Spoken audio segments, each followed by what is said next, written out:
Eu estou aqui com o Ricardo. O Ricardo é casado com a Ludmila, que está aqui atrás. Hoje estão celebrando 5 anos de matrimônio. Ele tem uma pergunta para fazer. Parabéns, bem-vindo. Bem-vindos, aliás.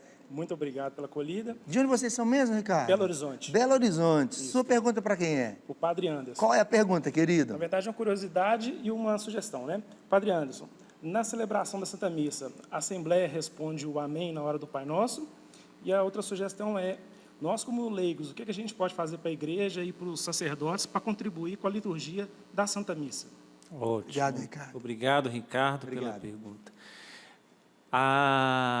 O Amém no Pai Nosso, ele não é respondido, porque depois do Pai Nosso rezado com toda a Assembleia, tem também aquela parte que o padre, ele continua a oração. Livrai-nos de todos os males, ó Pai, dai-nos hoje a vossa paz. Então, ele tem aquela parte pós-Pai Nosso. Então, a oração continua, né? Por isso que o Amém, que significa assim seja, eu creio, né? Ou seja, conclui a oração. Na liturgia, na Santa Missa, não se fala o Amém. Então, vai até ali, livrai-nos do mal, livrai-nos de todos os males, ó Pai. Ou seja, a oração continua. A contribuição que o leigo pode fazer na celebração, né, na celebração litúrgica, primeiramente de preparar a própria liturgia. Então, existe hoje os ofícios do leigo dentro da liturgia. Então, é o leigo que deveria se preparar para fazer a leitura, é o leigo que deveria preparar a questão litúrgica, ou seja, preparar os cantos, as procissões, né, a procissão da palavra, a procissão das ofertas, organizar a acolhida. Então, eles que estariam na porta também organizando a acolhida, se o padre, às vezes, por outras atividades, não consegue estar. Então, esses ofícios próprios da Assembleia, do leigo, né, porque a própria liturgia da Igreja foi muito mais esclarecida depois do Concílio Vaticano II, com um documento chamado Sacrosanto Concilium, que é justamente o documento da Igreja que fala sobre a liturgia. E ali ela deixa uma coisa muito clara.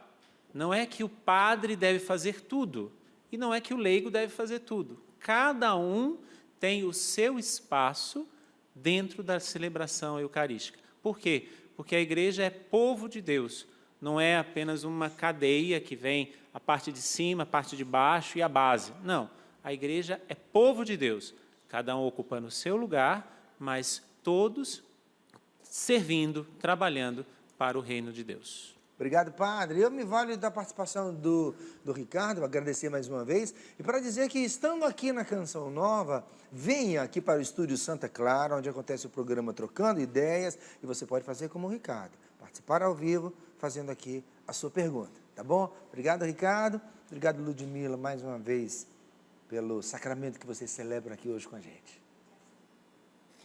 Uma jovem senhora mandou um e-mail para nós, perguntando para a Elaine, sobre falecimento. Ela tem 35 anos, seu esposo faleceu há 2 meses de câncer e ele tinha apenas 40 anos. Entre a descoberta da doença e a morte foram apenas 20 dias. Eles tinham 13 anos de casados e uma filha de 3 anos. Ela disse que já se confessou, pois estava passando por algumas dificuldades quando ele morreu, mas ela sofre agora com remorso. Como sair dessa tristeza e dessa culpa que a persegue todos os dias? Uma das coisas que você deve estar vivendo, embora você não tenha se identificado, mas deve estar nos acompanhando agora ao vivo. Quando a gente tem situação pendente, né, e a pessoa vem a falecer, eu acho que o melhor exercício que você pode fazer é, em algum momento, direcionar os seus pensamentos e falar ou escrever aquilo que você gostaria. É um exercício, tá? Eu diria que para você que é uma técnica. Escrever aquilo que você gostaria de dizer para o teu marido, que veio, então, falecer tão rapidamente de câncer, né? Escreva, coloque num papel, com os sentimentos, né? Se você precisar, leia, né? Se você tiver alguém que te acompanhe, né, ou alguém mais próximo, converse com essa pessoa, ou se você tiver alguém na parte espiritual também que te acompanhe, converse com ela e leve esse conteúdo. É uma forma de você externar isso e dar uma direção para esse sentimento que você tem. Como é algo muito recente, tem só 2 meses, você ainda está vivendo esse processo do luto. Então, às vezes, você vai ter ainda um tempo a mais, né, alguns meses a mais, para isso assentar dentro de você e você conseguir ficar mais em paz. Então, acho que o primeiro ponto, não se culpe, porque certamente você não é a culpada pela morte do seu marido. É que talvez pela situação pendente, né, os seus pensamentos podem estar se direcionando para isso. Poxa vida, eu contribuí, ou eu posso ter acelerado. Então, acho que o primeiro ponto é tire essa visão que você está tendo no momento e tente escrever a esse respeito. Se você quiser conversar comigo, mande um e-mail, talvez aí a Aline possa direcionar, e eu passo algumas leituras, algumas sugestões que você possa ter para te dar como suporte, né, nesse instante. Mas eu acho que esse é um bom exercício que você pode fazer. Tá? E eu queria pegar uma rabeira aqui, né, Claro, do caminhão. por favor, querido. Tem algumas perguntas que estão chegando pelo Facebook a respeito de ansiedade, síndrome do pânico. Então, acho que eu poderia fazer aqui uma dobradinha. A primeira é da Andresa. Andréa Almeida, ela fala que tem síndrome do pânico, está num momento de crise e ela está em tratamento há 4 anos, mas não consegue ter uma reação positiva. Então, ela não consegue sair de casa. E ela pede alguma sugestão para ajudá-la nesse momento. Além do tratamento, eu não sei qual é a natureza, André, do teu tratamento, mas não apenas o remédio é importante nesse momento, mas também o processo psicoterapêutico para que você consiga lidar com a crise e entender, porque para quem tem pânico, a sensação primeira é: vou morrer, não vou dar conta daquilo, né? De que você é capaz de, aos poucos, vencer essas barreiras, inclusive de exposição social que você fala aqui no teu e-mail. Então, procure essa ajuda também e entenda que, por mais que você esteja num tratamento de 4 anos, em algum momento você pode ter uma volta do sintoma. Então, isso é usual. E também pode ter a remissão, né? Sábado, uma pessoa me dizia no consultório, ele foi salesiano até, o pai de uma cliente, e foi muito interessante que ele falou: olha, eu venci o pânico sozinho. E há 25 anos eu não tenho mais nenhum sinal. Então, ele fez questão de me contar, que ele falou: eu quero te dar esse testemunho de que eu não tive nunca mais nenhuma crise. Eu falei: que bacana, né? Conseguiu por meios próprios, mas, claro, que nem todas as pessoas têm essa possibilidade. Então, algumas precisam mesmo do suporte. Então, acho que aí te ajuda nesse aspecto. E uma outra pessoa que fala também sobre o mesmo tema, que é a ansiedade, sobre como vencer.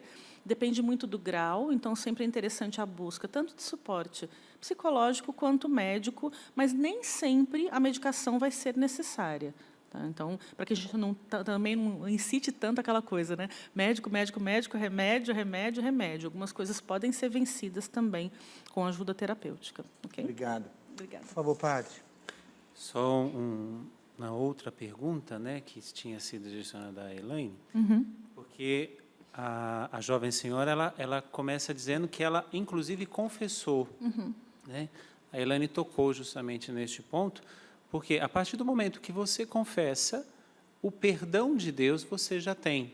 Por isso que agora é o necessário trabalhar o perdão a você.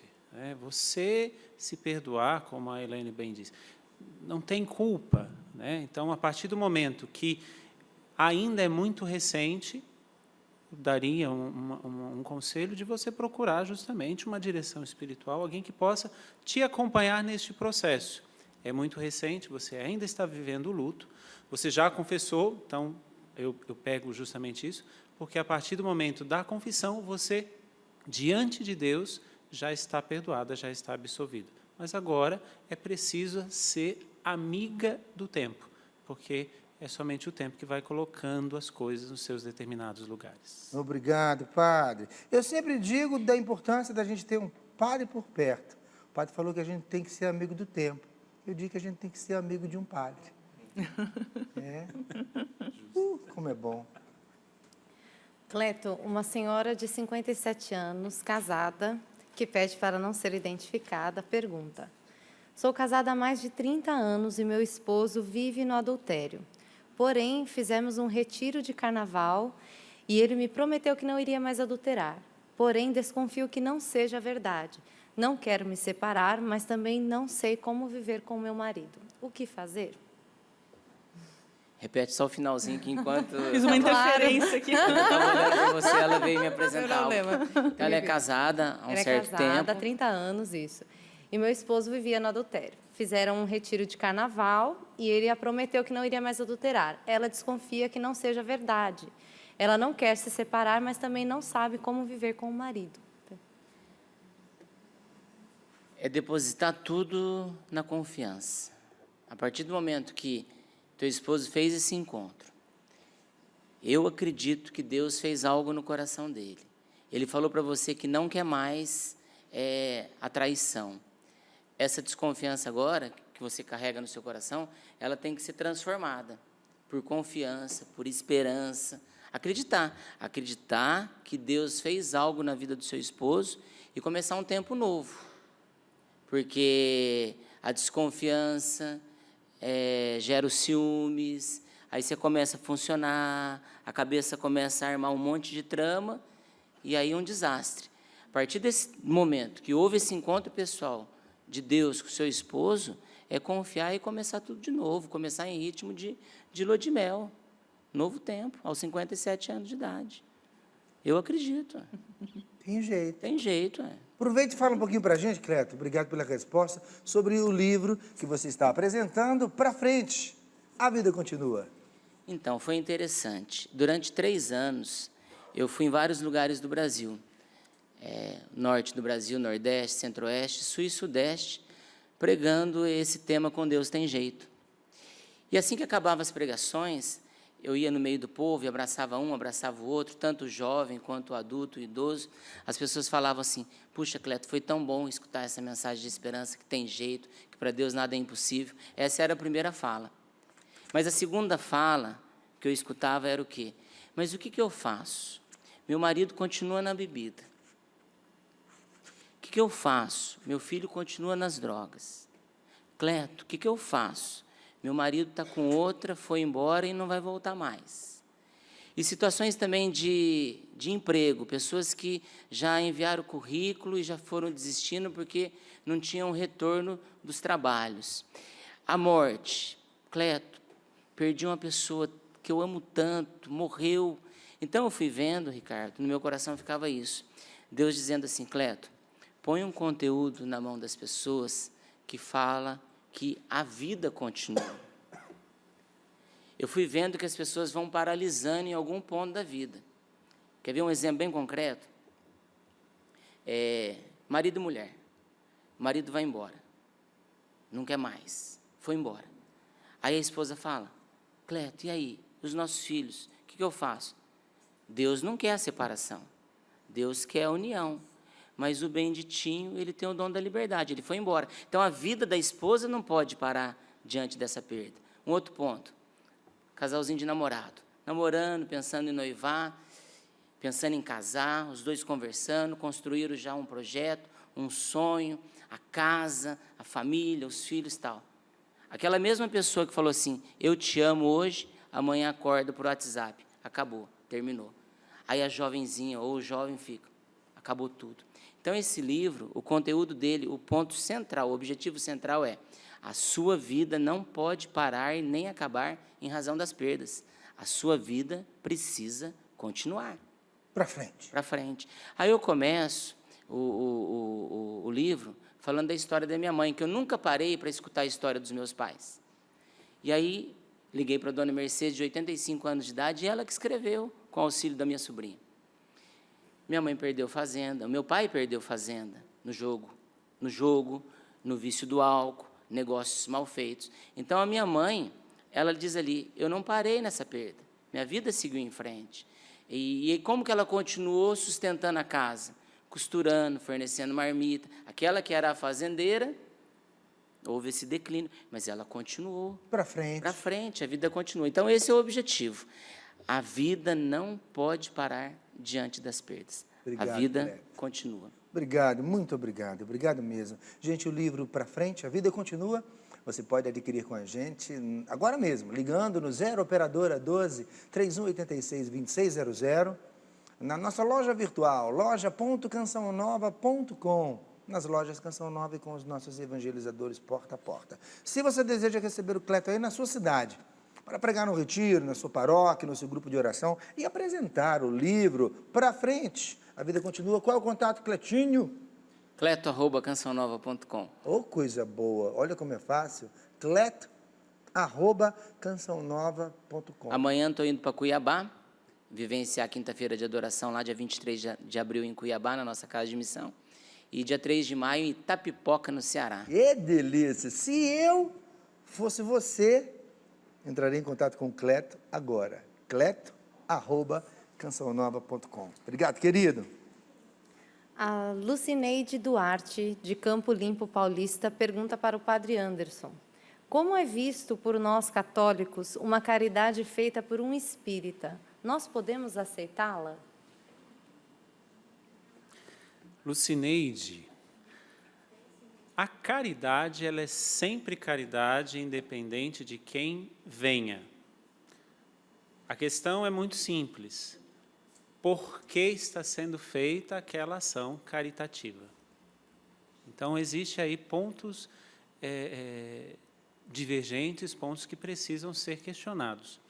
Por exemplo, eu vou dar um exemplo de quando eu era criança. Existiam aquelas senhoras, aqueles senhores que iam nas portas das nossas casas oferecer aqueles doces na festa de Cosme e Damião, por exemplo. Só que não é a festa de São Cosme e Damião, que são dois irmãos que foram soldados romanos, cristãos, mártires no início da igreja. São duas entidades espíritas que levam o nome de Cosme e Damião. Então, é um ato caridoso, porém, a procedência daquele doce não é viável que uma criança coma, até porque existe toda a contaminação espiritual. Então, a questão da caridade, e aqui eu quero parabenizar todas aquelas religiões, denominações que praticam a caridade. Todos nós que seguimos a Deus, e Deus é amor, o próprio Deus nos leva a essa prática da caridade, independente da denominação religiosa.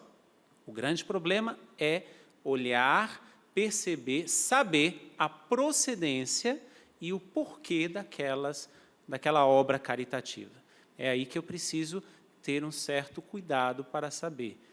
Porque eu posso adquirir uma contaminação espiritual, por exemplo, porque aqueles doces, como eu dei o exemplo, aquele doce foi oferecido para as entidades que são chamados de Cosme e Damião. E aí, esses doces são sendo oferecidos a esta entidade, estas entidades, eu vou dar para o meu filho ou para a minha filha, eu acho que recebe ali uma contaminação espiritual, eu acho que não seria uma coisa muito boa, não.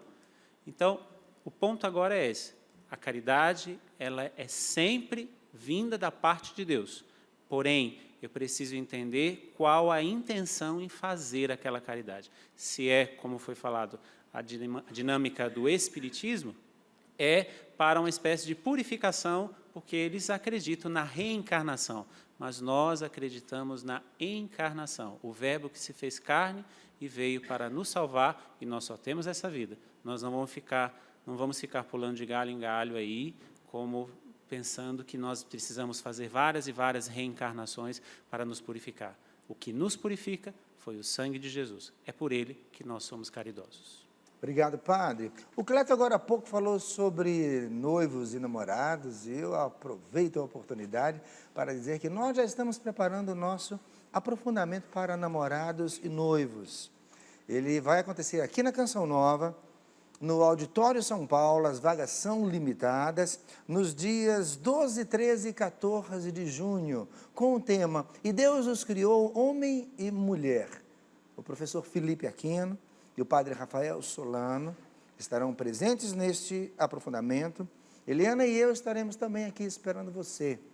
Dia 13 é um sábado à noite, é 13 de junho, a gente vai ter, é claro, um show especial para os namorados, com algumas surpresas que a gente está preparando para os casais que virão participar do nosso aprofundamento para namorados e noivos, dias 12, 13 e 14 de junho.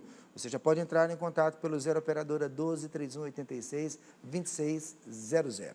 Nosso tema é livre, vamos à próxima pergunta. A Poliane Martins Pergunta para a Elaine. Eu Sou sei mãe... que você ia falar assim, a Poliane Martins pede para não ser identificada. Eu já fiz isso uma vez. Eu já fiz isso. É bom, eu já fiz. Ela nos escreveu que é mãe de 2 filhos e o seu filho mais velho, de 4 anos, iniciou este ano na escola. Ele tem aprendido a brincar muito de luta, espada e até cantar algumas músicas depravadas. Isso a tem preocupado muito, pois ela é professora e cristã. Ela escreveu: fico com medo de estar exagerando, uma vez que se trata de uma criança, mas não sei o que rumo tomar em casa, pois ele está começando a me afrontar. Com 4 anos, Poliane, você já deve ter notado que a criança amplia o seu contato com o mundo. Então, assim, ela começa a sair um pouquinho da proximidade dos pais, até por estar na escola, ela vai adquirindo novos hábitos. E uma criança de 4 anos ela é altamente influenciável. Então, muitas vezes, quando ela está nesse contexto, se ela não se defende, ela é excluída do grupo. Então, você precisa, juntamente com a tua família, conseguir administrar isso com a criança. Então, conversar, explicar, entender. Entender também o método, acho que, pedagógico do colégio, né? Infelizmente, nem todo colégio tem essa preocupação com relação ao conteúdo que é dado, em termos de música, daquilo que é colocado. Outro dia eu estava saindo em São Paulo, passei em frente a um colégio bem tradicional, inclusive, e era a festa das crianças, né? E o repertório musical era uma coisa assim, né? Complicada, de baile funk de adulto. E, naquela hora, eu ouvi aquilo, olhei para o colégio e falei, puxa vida, né? De repente, quantos pais estão pensando, né, que está tudo ok aqui? E se a gente entender que também a escola se faz com a participação dos pais, você não está errado em se preocupar, então chegue até lá, converse, se aproxime do colégio, explique o que está acontecendo. Essa afronta, muitas vezes, é a afronta que ele faz com um amiguinho do colégio, ele está multiplicando para você. Se você permitir que essa afronta aconteça, ele vai continuar te afrontando. E isso daí vai se ampliando. O Ricardo está com uma cara assim, né, lembrando de alguma coisa agora. Mas a questão é não permitir que aconteça e que a criança entenda qual é o seu papel de autoridade frente a ela. Porque hoje muitos pequenos não têm essa... Parece que não há essa separação. Como o pai, muitas vezes, é o amigo, né? Então, ele confunde. Bom, o meu pai é meu amigo, com o meu amigo eu bato, o meu pai eu bato. Na minha mãe, eu também bato e faço as mesmas coisas. Então, não está correto nem ele bater no amigo, muito menos no pai e na mãe, ou afrontar. Então, vai ser um trabalho de formiguinha para começar a tirar os vícios que, infelizmente, a criança ela vai adquirindo nesse período na escola, né? Concretamente, como é que ela faz isso? Se aproximando do colégio, conversando com a escola, participando o pai nessa conversa também. Então, se nessa família a figura do pai é presente, estando com ele, não aplaudindo, porque às vezes a gente fala, ai, que bonitinho, né? E quando a gente reforça, quando a gente fala, ai, que bonitinho, ou ele é pequeno, ele não entende, eu estou reforçando o comportamento dele de birra, né? Então, entender também que é uma mudança de postura. Se eu estou, por exemplo, orientando o meu filho, naquele momento, conversando com ele, e logo na sequência eu agrado ele com algo, aquilo que teria que ser uma bronca, ele não entende como bronca. Eu faço bronca, mas em seguida minha mãe me dá um bolo de chocolate, então ela não ficou brava comigo. Então, com a criança, você tem que trabalhar esse lado também, Ricardo, né? Então, e entender que a influência do colégio ela é grande. A criança saiu da sua proximidade, ela está indo para um outro ambiente, onde ela vai lidar com crianças com todo tipo de educação e com todo tipo de permissividade, né? Algumas, por exemplo, que só ficam no colégio e só ficam na mão de terceiros. Às vezes, o pai só vai ver à noite. Então, também é muito complexo dizer a regra certa, mas esses são alguns passinhos que ela pode dar, né? Então, os primeiros, né? Obrigado, Elaine. Nada. Pergunta para o Cleto, de um rapaz de Minas Gerais que pede para não ser identificado. Sou católico e minha noiva é protestante. Ela não deseja se casar comigo na igreja católica e eu não caso com ela na protestante. Como devo proceder? Posso casar somente no civil e continuar participando da igreja católica? Eu vou pedir ajuda do padre nessa, mas assim... Precisa mesmo, precisa. Tá concedido. Eu vejo que eles já sabem que existe aí uma realidade, né? Que precisa ser bem pensada se vai levar adiante. Eu já fico pensando nos filhos. Quando os filhos nascerem, vai batizar ou não vai batizar? O filho ou a filha que vai nascer. Já estou pensando lá na frente, né? E tem que pensar. Tem que pensar lá na frente. Ele vai receber o sacramento do batismo, depois o sacramento da crisma, o sacramento da Eucaristia. Esses sacramentos, eles vão receber ou não? Porque se não vai, já complica toda a realidade do lar. Agora, eu acredito que não poderia dar um basta já, assim, não, então vamos acabar, então não vamos mais nos casar, não. Eu acho que precisa acontecer aí um diálogo. Se você é católico, para valer, e se ela também é uma protestante, para valer, vai haver aí um equilíbrio nisso. Quem vai perder para ganhar num futuro? Ajuda aí, padre. É o seguinte, eu só preciso segurar agora a ajuda do padre por conta do nosso tempo, não é isso? Mas nós vamos para o intervalo até numa hora bacana, né? Você vai querer agora saber o que o padre Anderson vai dizer para esse casal. Eu estou muito curioso. Vamos para o intervalo, a gente já volta.